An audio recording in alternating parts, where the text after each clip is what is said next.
Hey, it's meteorologist Corey Reppenhagen here with the 9 News Weather Impact Team with a look at your forecast. It's cold. You probably don't need me to tell you that, but we'll go ahead and look at the data anyways. And we've also got some light snow showers falling. If you're looking to find those out on your favorite radar app, you're not going to find them because it's all the snow flurries are forming below the radar. Later on this evening, we'll get some banding in here where we can get some more substantial snowfall in the area. Most likely going to be up to the northern front range, but the big story is going to be the temperatures here going through the next couple of days. Pretty unusual to get an Arctic cold front this substantial this late in the season, and because of that we're probably going to see quite a few long-standing records start to fall here across the high plains as this cold weather sets in. Let's take a look at the radar right now, and you can see what I'm talking about there. None of those snow flurries showing up on radar because they're all forming underneath the radar beam, except for out there on the eastern plains. We've got a batch of heavier snow moving out into Kansas and Nebraska. Kansas is going to be taking the most substantial hit from the snow out of this storm, and Nebraska will get the cold air. So we're just going to be riding on the edge of that. Probably coming just short of the Denver metro area with major impacts, but the eastern half of the state, that's where we're going to see the really cold wind chill temperatures. And look in the radar there, it's just flurries here in the front range and just some light snow showers up in the mountains right now. All the winter weather advisories and winter storm warnings have all expired, so there's no advisories out for snow. It's all cold now. These are current temperatures across the the northeast part of the state here, where the biggest cold impacts will be. Still lots of negatives out there on the eastern plains. -7 in Ray, -5 in Holyoke, and -4 in Burlington. Right now here on the front range, we're already made it up to 11 degrees here officially at Denver International Airport, 17 in Parker. It's a little bit warmer up on the Palmer Divide, 21 in Castle Rock.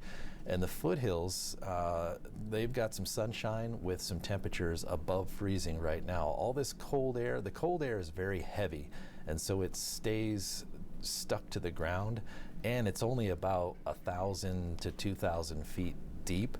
So once it hits the front range foothills, it just stops. It can't go up and over. So I'll show you a camera of that in a second here, but here's the camera shot here of downtown Denver.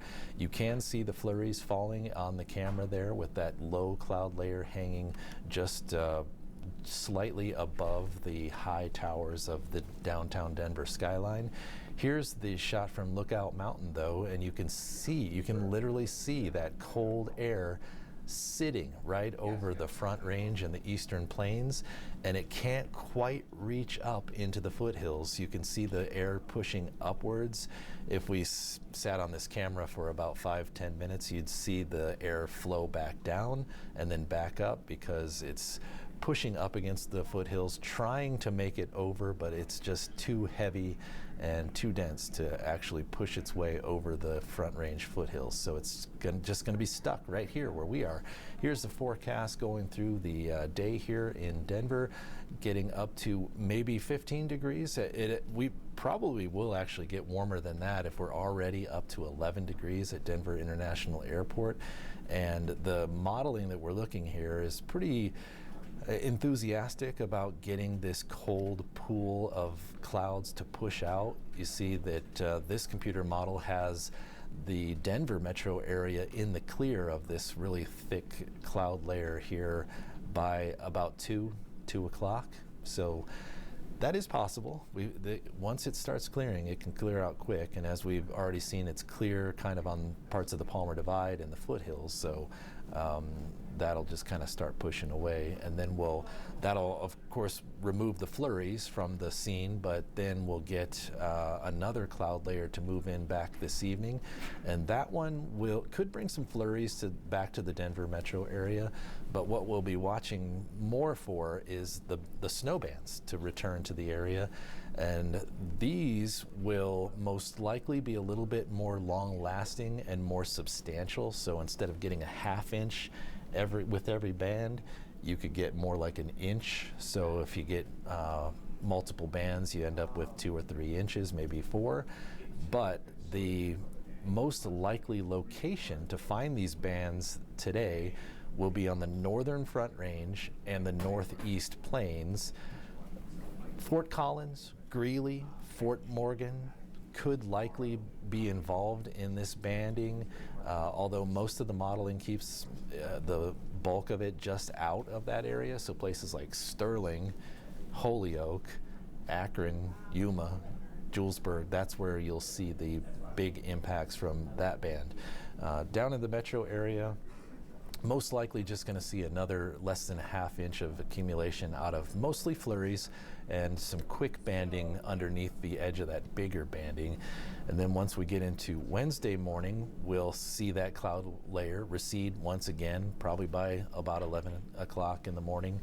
And we'll be in the clear, but the temperatures will remain cold for the bulk of Wednesday morning. And then as we get into Wednesday night, we'll start watching for the next storm system to roll past the state of Colorado. It'll be a little bit weaker than the last couple, but it will deliver some snow to the high country, and we'll have a chance to get some snow here in Denver, it looks like Thursday night into Friday morning. So let's take a look at some modeling here on our future cast. You can see some of those light but scattered showers still ongoing in parts of the mountains. And this model is super enthusiastic with the clearing out on the Front Range. That's likely going to take a lot longer, probably after noon, where we start seeing that cloud layer actually break away from the Denver metro area. And it'll probably not break away at all from the northern Front Range, and certainly not the northeast plains. So once we get into this afternoon, we'll likely see another wave of some heavier showers, and you can kind of see the banding characteristic nature to this snow up in the high country again. So isolated pockets will get some bursts of very heavy snowfall. But keep in mind there are no advisories in this, so we're only expecting 1 to 4 inches of snow to actually fall out of these bands this afternoon, so a little bit lower impacts for you. 1 to 4 inches is certainly nothing to really think about too much in the mountains, especially after the 5 days that we just had in the high country. And then once we get to Tuesday night, we'll start to see that banding up in the northern Front Range. This model also agrees with the solution of that snow banding to kind of stay towards the north there, but Fort Collins and Greeley, you could certainly be on the outer edge of that heavy band that will very likely form tonight. And then Wednesday morning, well, same thing, we'll watch that air clear out of there. So here's the winter weather alerts that for snow that are still in place. Nothing in the Colorado mountains, but on the eastern plains, we do have a few counties out to the east, including Yuma, Kit Carson, and Cheyenne counties, where we could see another couple inches of snow out of this event. And also up into the north in Wyoming and the Nebraska Panhandle and other parts of Nebraska and into Kansas. The bigger hit from this snow will be in south central Kansas, places like Wichita, looking at a good 4 to 10 inches of snow out of this storm. And then the cold weather will kind of stay to the north. So when you look at your mountain pass impacts, well, that's not been updated, but you can see Tuesday morning here, the lighter impacts to the high country, and that will remain the case. We may see some moderate impacts to the roads going through the rest of the evening with some of those higher bands, but the high impacts on the mountain passes are unlikely until we get into about Thursday morning, when the next storm system starts to bring some heavier snow showers to the mountains. The cold air alerts. Now this cold is going to be focused on the northern plains and the upper Midwest, but that is going to stretch down into parts of Nebraska and even parts of Kansas, where we have those extreme cold warnings in the purple, and we have cold weather advisories just out on the edge of that, not quite reaching into the Front Range. So it's going to be cold in Front Range, no doubt, but nothing even close to what they're going to see out on the eastern plains, where those wind chill temperatures could be in the negative 25 to negative 30 range all the way into Thursday morning. Let's take a look at some of the wind chill forecast here. And this is tonight. So Denver, negative 4-degree wind chill tonight, when that would be about the time the Rapids are playing that cup game against LAFC tonight. So that game is going to be extremely cold. Maybe some flurries. I think the big snow band probably staying away from Denver, but we could catch a couple of quick ones that could give us a tenth of an inch, a quarter of an inch of snow. So snow's not much of an impact on that game, but the temperatures are going to be very cold. And then you see out on the eastern plains, when it comes to wind chill temperatures, negative 18 is really the kind of the magic number where the concern gets really high, because once you get to negative 18, that's when the frostbite conditions can set in on exposed bare skin in just 30 minutes. And when we push this forecast forward, you can see that the eastern plains of Colorado will likely remain in that negative 18 range almost straight through till about Thursday morning. Here's Wednesday morning, by the way, most likely the coldest period here on the Front Range, where we could see those wind chills in the negative 5 to negative 10 range on Wednesday morning.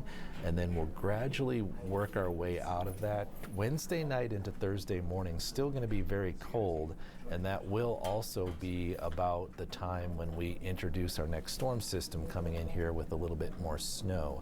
So we talked about how unusual this Arctic blast is this late in the winter season, and because of that, even though this one's not as hard hitting temperature wise here on the Front Range, it's much closer to breaking records than the last few polar vortex Arctic cold fronts that we've had. On Wednesday morning, the record low temperature in Denver is negative 4, and the forecast right now is in the negative 2 to negative 3 range. So we're going to be very close to tying that record.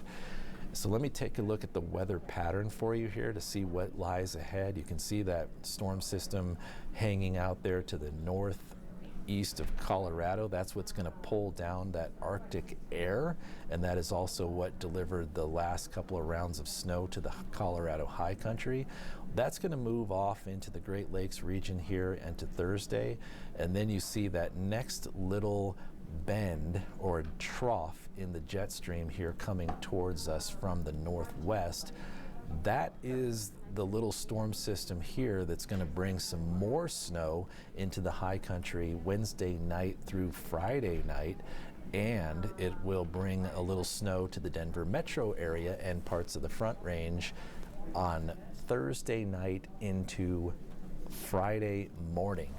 But look what's lurking off to the west after that. In the modeling here, it shows a very stout ridge of high pressure that will be coming our way after this last successive storm, and that's going to bring a solid chunk of warm weather to the Denver metro area, probably looking at about 4 or 5 days in the 60-degree range. So when you look at your 7-day planner here in the Denver metro area, we have weather potential for the cold on Wednesday morning, the snow on Thursday night and Friday morning, temperatures really cold there in that Arctic blast, and then we start to work out of it starting Saturday, getting into the 50s, and we'll probably be in the 60-degree range for most of next week. So that's what's coming your way if you can just hang in there just a few more days. That's your forecast. Thanks for tuning in here. Appreciate it, and I hope you all have a great day.